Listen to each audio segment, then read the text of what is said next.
नमस्कार, मैं निधि पालीवाल आपके सम्मुख कक्षा 12 के विषय गणित के अंतर्गत आने वाले अध्याय 1 संबंध और फलन को प्रस्तुत करने जा रही हूँ।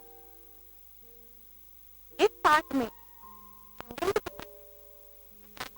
प्राण, वर्ग, प्राण क्या किस प्रकार का है, साथ ही संबंध कितने प्रकार के होते हैं उनको समझने की कोशिश करें। इसके साथ ही हम फलन किसे कहते हैं, फलन के प्रकार आप देख रहे हैं। फलों का संयोजन क्या होता है इसको समझेंगे। वित्तमनीय फलन इसको जानेंगे। इसके साथ ही हम बाइनरी ऑपरेशंस को भी समझने का प्रयास करेंगे।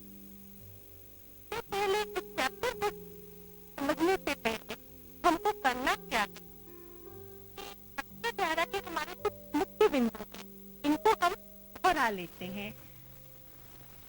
समुच्चय, समुच्चय किसे कहते हैं? सेट, यानी कि वस्तुओं के सुपरिभाषित संग्रह को हम समुच्चय कहते हैं।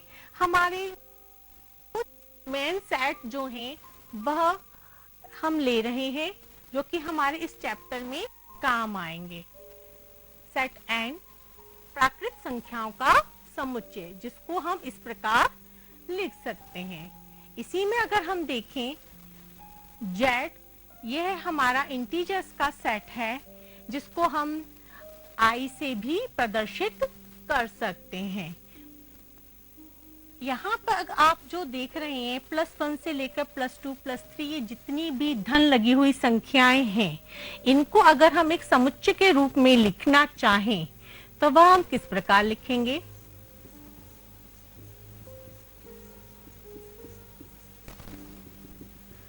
यह हमारा कहलाता है धन पूर्णांकों का समुच्चय। अब इसी में अगर हम ये जो ऋण संख्याएं लिखी हुई हैं, इनको अगर हम सेट के रूप में अगर लिखना चाहें तो हमें ऋण संख्याओं का समुच्चय प्राप्त होता है। और यहाँ पर अगर जीरो को अगर हम सेट की फॉर्म में लिखते हैं तो वह हमारा जीरो इंटीजर्स का सेट यानी कि शून्य समुच्चय कहलाता है। फिर इसके बाद हम देखते हैं परिमेय संख्याओं का समुच्चय। परिमेय संख्याओं का जो हमारा समुच्चय है उसको हम सेट बिल्डर फॉर्म में इस प्रकार परिभाषित कर रहे हैं। यहाँ पे हम कुछ एक सिंबल्स को जान लें। ये जो सिंबल है फॉर ऑल वैल्यूज ऑफ, यानी कि सभी मानों के लिए, और यह जो सिंबल है इसको हम बोलते हैं बिलोंग्स टू, यानी कि P और Q के मान जो हैं वह Z यानी इंटीजर के सेट के अंतर्गत आ रहे हैं। कंडीशन हमारी क्या लग रही है? Q का मान जो है वह 0 के बराबर नहीं होना चाहिए।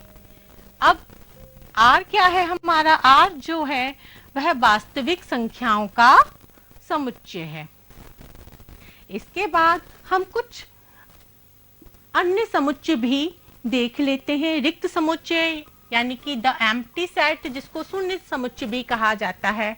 एक समुच्चय जिसमें एक भी अवयव नहीं होता है रिक्त समुच्चय कहलाता है। इसको हम फाई से भी प्रदर्शित करते हैं और इसके साथ ही हम इसको इस प्रकार भी प्रदर्शित कर सकते हैं। अब हमारा आता है उपसमुच्चय यानी कि सबसेट।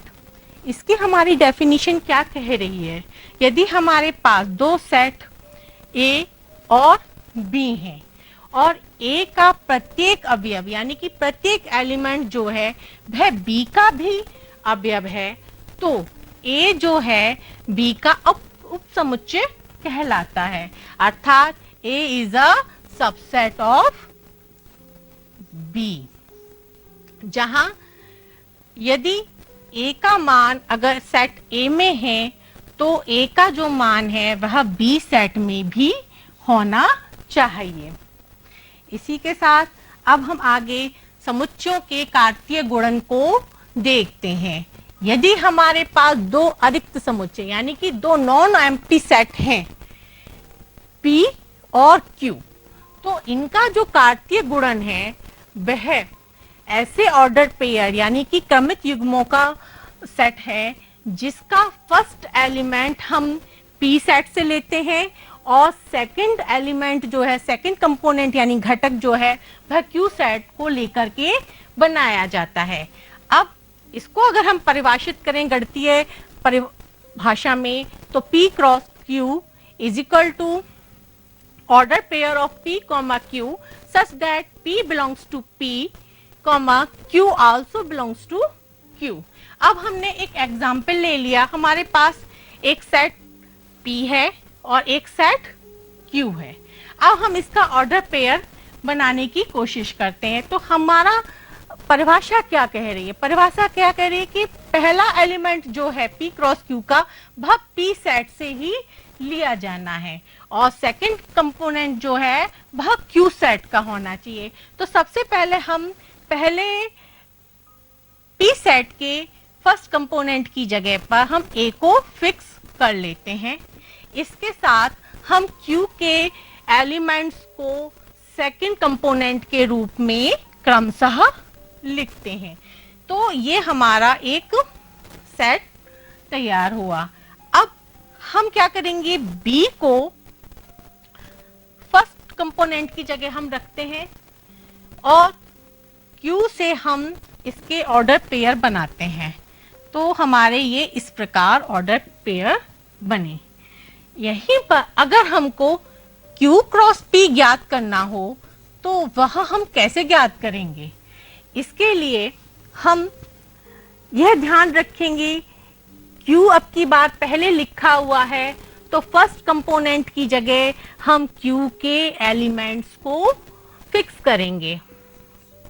तो हमने पहले 1 फिक्स कर लिया, फिर 1 के बाद सेकंड कंपोनेंट अब की बार किसका होना चाहिए? P सेट का होना चाहिए। अब P सेट का जब हम सेकंड कंपोनेंट्स अगर लेंगे तो एक बार हमारे पास आएगा A, एक बार हमारे पास आएगा B। अब की बार हमने फर्स्ट 2 को फिक्स किया और इसके साथ फिर सेकंड कंपोनेंट हमारे क्या बने? 2, A, 2, B। ये हमारी पॉसिबिलिटीज बन रही हैं। अब की बार हमने फर्स्ट कंपोनेंट की जगह 3 को लिया तो हमने उसके ऑर्डर पेयर इस प्रकार बनाए। 4 के साथ देखते हैं तो 4 के साथ हमें सेकंड एलिमेंट हर बार किसका लेना है? P सेट का लेना है। तो 4, A और 4, B। ये हमारा Q क्रॉस P बना। तो हम किस प्रकार, अगर हमको P क्रॉस P लेना है तो वह हम कैसे ज्ञात करेंगे? यानी कि किसी समुच्चय P का उसी समुच्चय P के साथ ही कार्टेशियन प्रोडक्ट क्या होगा? तो हम P को ही 2 बार लिख लेंगे तो हमको आसानी हो जाएगी।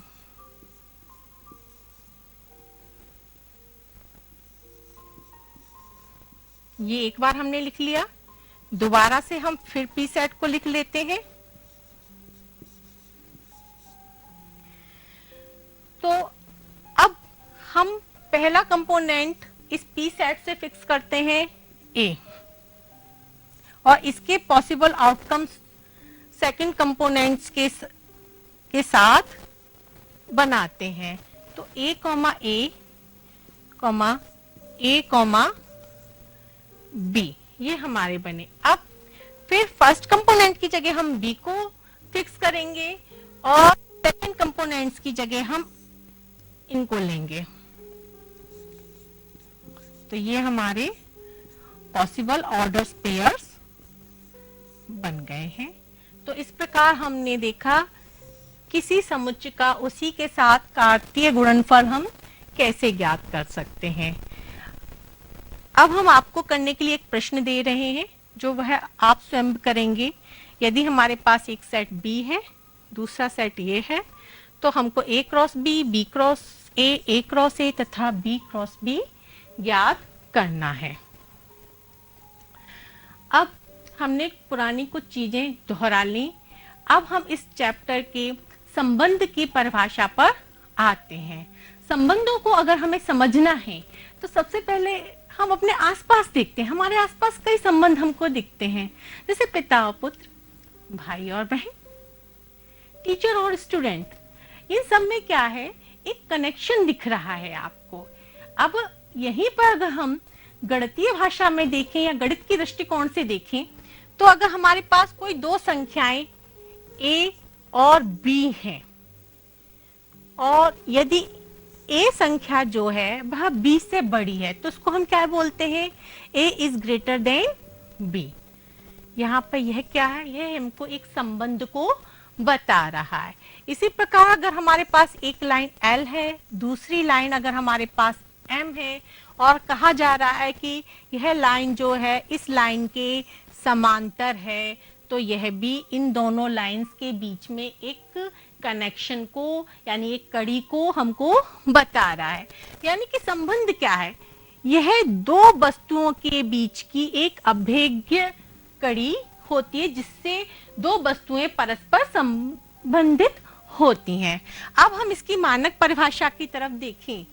अगर हमारे पास दो सेट A और B हैं तो उनके बीच जो संबंध R है वह कार्तीय गुणन A क्रॉस B का एक सबसेट यानी एक उपसमुच्चय होता है, जो कि A क्रॉस B के क्रमित युग्मों के प्रथम तथा द्वितीय घटकों के मध्य एक संबंध स्थापित करने से प्राप्त होता है। बट कंडीशन क्या है, सेट A व सेट B दोनों ही हमारे नॉन एम्प्टी सेट होने चाहिए, तभी हमको यह संबंध प्राप्त होगा।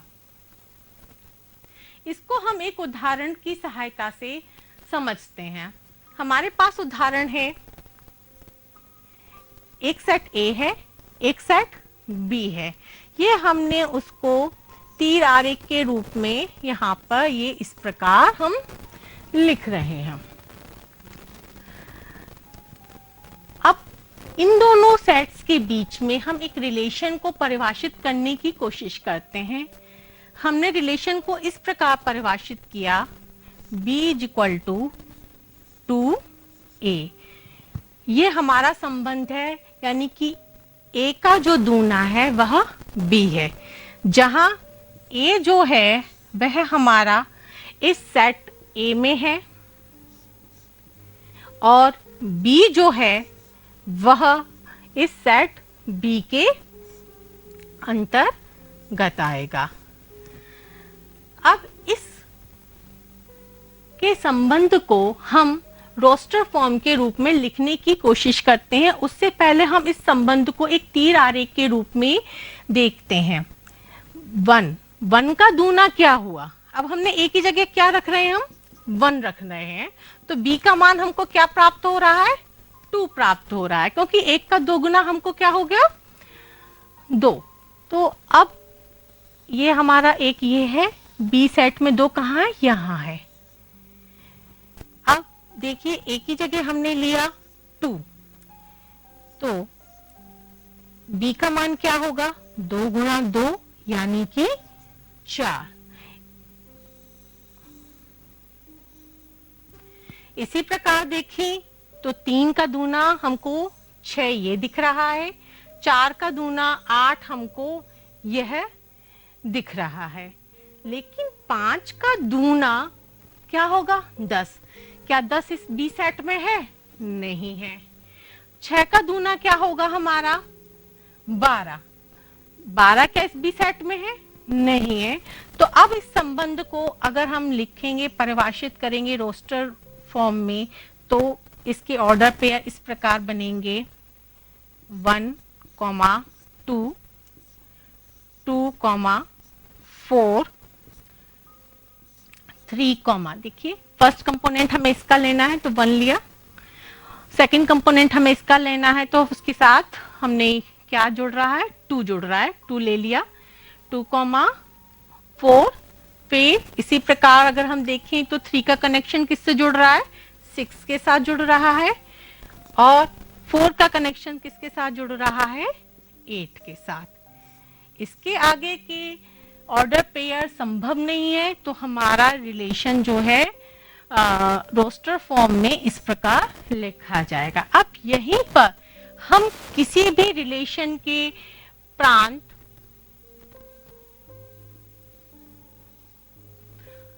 सहप्रांत,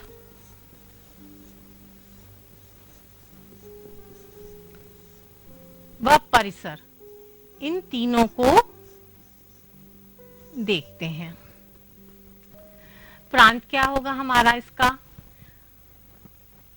परिभाषा में यह कहती है प्रांत की कि ऑर्डर पेयर्स के जो फर्स्ट कंपोनेंट्स का जो सेट है, ये आपको दिख रहा है 1 2 3 4, ये है हमारा डोमेन कहलाता है उस फंक्शन का। तो ये हमारा हो गया प्रांत।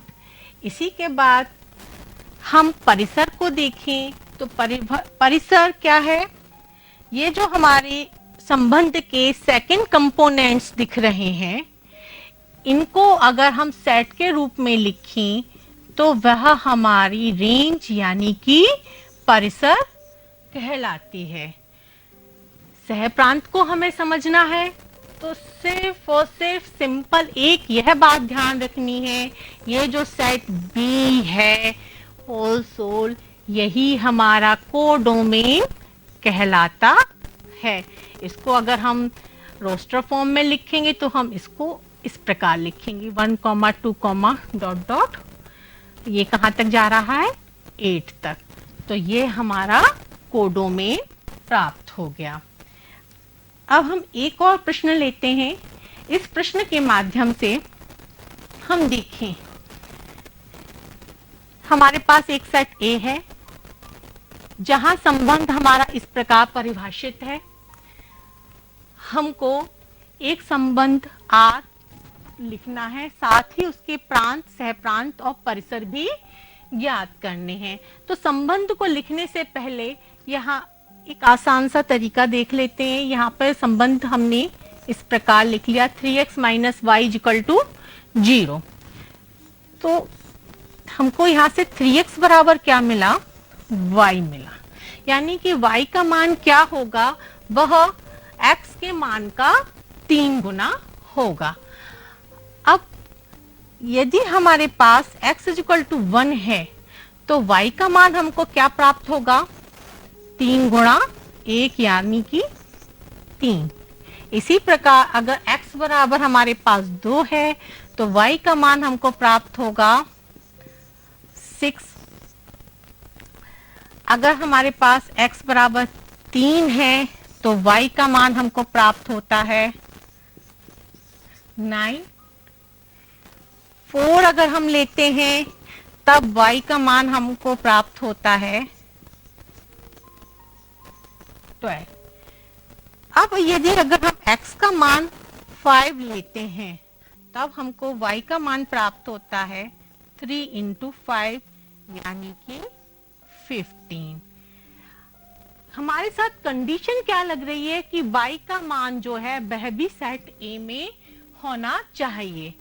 जरा देखते हैं, y के मान सेट A में है, 3 है, 6 है, कैसे है, 1 से लेकर 14 के बीच की सारी संख्याएं हैं, 14 तक की, 9 भी है, 12 भी है, 15 नहीं है। क्यों? क्योंकि हमारा सेट 14 पर खत्म हो रहा है, तो हम 5 के साथ इसका संबंध नहीं ले सकते हैं।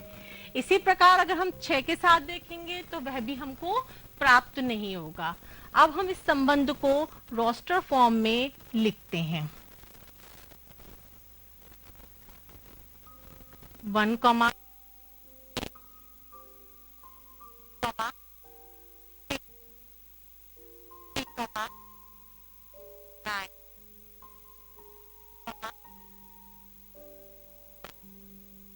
हमारा संबंध परिभाषित हो।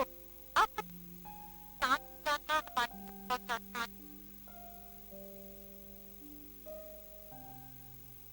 हमारे पास कंपोनेंट क्या है, वन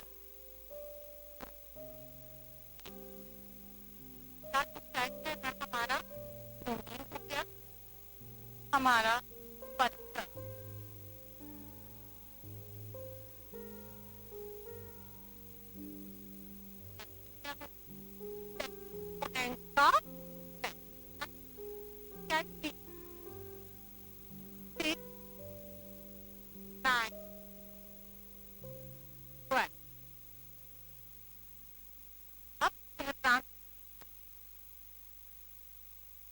का परिभाषा में आपको बताया था हमारा सेट फाइन होता है, तो अगर हम लिखेंगे वेक्टर फॉर्म में 1 हमारे 14 का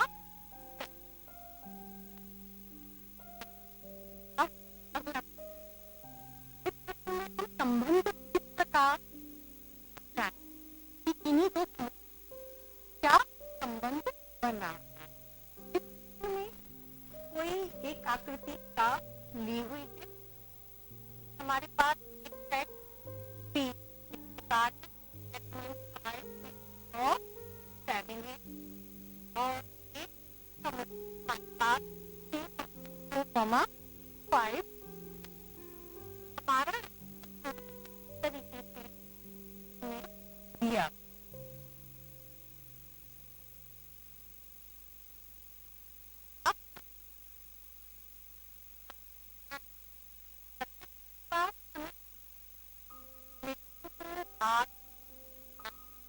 तो हम समुच्चय निर्माण रूप में पहले लिख करके दिखाएंगे, यानी सेट बिल्डर फॉर्म में, फिर इसके बाद हम इसको रोस्टर रूप में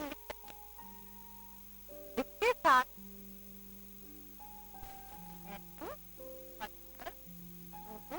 पहचानना है कि क्या। तो सबसे पहले हम रिलेशन को देखते हैं कि ये जो सेट P और Q है, इनके बीच में क्या संबंध हमें इस चित्र के द्वारा दिख रहा है। 5 3 से जुड़ा हुआ है, 6 का संबंध 4 से है, 7 का संबंध यहाँ 5 से है। अब संबंध पहचानने के लिए सबसे पहले हम देखते हैं 5 एक संख्या है, ये 3 है। 5 जो है 3 से क्या संबंध दिखा रही है। एक तो संबंध हमको यह दिख रहा है कि यह एक दोनों ही अभाज्य संख्याएं हैं जो कि घटते हुए क्रम में लिखी हुई हैं। लेकिन फिर जब हम अगला संबंध देखते हैं 6 से 4 के बीच में, ये तो 6 और 4 ये तो अभाज्य संख्याएं नहीं है, यानी अभाज्य संख्याओं से संबंधित यहाँ पर रिलेशन नहीं हो सकता। अब दूसरा देखें, 5 में से अगर हम 2 घटा दें तो हमको 3 मिल रहा है। 6 में से अगर हम 2 घटा दें तो हमको 4 मिल रहा है। 7 में से भी 2 घटाने पर हमको 5 प्राप्त हो रहा है। तो यहाँ पे इन दोनों के बीच में हमें क्या रिलेशन दिख रहा है। अगर A जो है सेट P का एक एलिमेंट है और B जो है सेट Q का एलिमेंट है, तो हमें A और B में क्या रिलेशन प्राप्त हो रहा है। A में से अगर हम 2 घटाएं तो हमें B प्राप्त हो रहा है। अब हम यहाँ से क्या देखते हैं, हमें यहाँ से यह प्राप्त होता है इस सेट को का रिलेशन, जिसको हम अब समुच्चय निर्माण यानी कि सेट बिल्डर फॉर्म में लिखने जा रहे हैं। A, B order pair such that A minus 2 is equal to V, where for all values of A belongs to set P and B belongs to set Q। ये हमारी roster form हो गई। इसके बाद रोस्टर फॉर्म में लिखें, ये हमारी समुच्चय निर्माण फॉर्म हुई है। रोस्टर फॉर्म में कोई दिक्कत नहीं है। फर्स्ट एलिमेंट हमारा किस सेट का होगा? टी सेट का होगा, और सेकंड एलिमेंट हमारा, सेकंड कंपोनेंट जो है वह क्यू सेट का रहेगा। यहाँ पर ये हमारे ऑर्डर पेयर हैं। 5 किससे जुड़ा है? 3 से। 5,3, फिर 6,4 एंड 7,5। अब देखिए, ये हमारी समुच्चय निर्माण रूप है, जिसको हम सेट बिल्डर फॉर्म भी कहते हैं। यह हमारी रोस्टर निर्माण फॉर्म है, जिसको हम रोस्टर रूप भी कह रहे हैं। अब इसके बाद हम इस संबंध आर के प्रांत व परिसर तथा सहप्रांत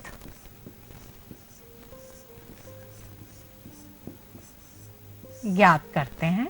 क्या होंगे? यहां पे हमारे प्रांत क्या होगा? ऑर्डर पेयर के फर्स्ट कंपोनेंट्स का सेट। उसको हम लिख लेते हैं 5, 6, 7। ये हमारे ऑर्डर पेयर्स के फर्स्ट कंपोनेंट्स हैं और ये उनका सेट है। ये हमारा प्रांत अर्थात डोमेन हमें इस रिलेशन का प्राप्त हो गया। इसके बाद हम इसकी रेंज देखते हैं। रिलेशन की रेंज यानी परिसर की परिभाषा के अनुसार किसी भी रिलेशन का जो सेकंड कंपोनेंट है 3, 4 एंड 5, यह अगर सेट के रूप में लिखा जाता है तो वह इसका परिसर कहलाता है। इसको हम लिख लेते हैं 3, 4, 5। तो ये हमको इसकी परिसर मिल गई। अब यहाँ पे एक चीज देखिए, प्रश्न में सहप्रांत तो पूछा नहीं गया है, तो जब पूछा जाएगा तब हम इन दोनों को लिखेंगे। लेकिन अगर सहप्रांत पूछा जाता तो इस सेट का सहप्रांत क्या होता? हमने पहले भी बताया है, जो होल सेट ऑफ क्यू होता है वही हमारा कोडोमेन अर्थात सहप्रांत होता है। तो हम लिख देते हैं 3, 4, 5। यहाँ पर एक मजेदार चीज हमको क्या देखने को मिल रही है? यहाँ परिसर कोडोमेन के बराबर हमको मिल रहा है। आपको मैं बता दूं, परिसर जो होता है हमेशा कोडोमेन यानी सहप्रांत का सबसेट होता है। परिसर इज अ सबसेट ऑफ सहप्रांत, यानी परिसर उपसमुच्चय है सहप्रांत का। परंतु यहाँ पर हमको परिसर क्या मिल रहा है? सहप्रांत के बराबर मिल रहा है। तो दोनों ही इक्वल प्राप्त हो रहे हैं। इसके बाद अब मैं एक प्रश्न आप लोगों को हल करने के लिए दे रही हूं, जो आप स्वयं घर पर करेंगे।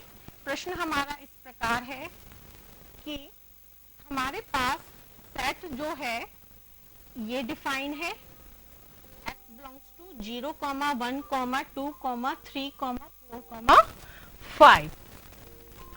और संबंध हमारा कैसे है डिफाइन? x प्लस 5, यानी कि सेकंड कंपोनेंट जो है वह हमको फर्स्ट कंपोनेंट में 5 जोड़ने पर प्राप्त हो रहा है। अब आप क्या करेंगे? इस प्रश्न में देखेंगे कि पूछा क्या जा रहा है। इस प्रश्न में हमसे प्रांत और परिसर पूछे जा रहे हैं। तो हम इस प्रश्न के प्रांत व परिसर दोनों को ही ज्ञात करेंगे। धन्यवाद।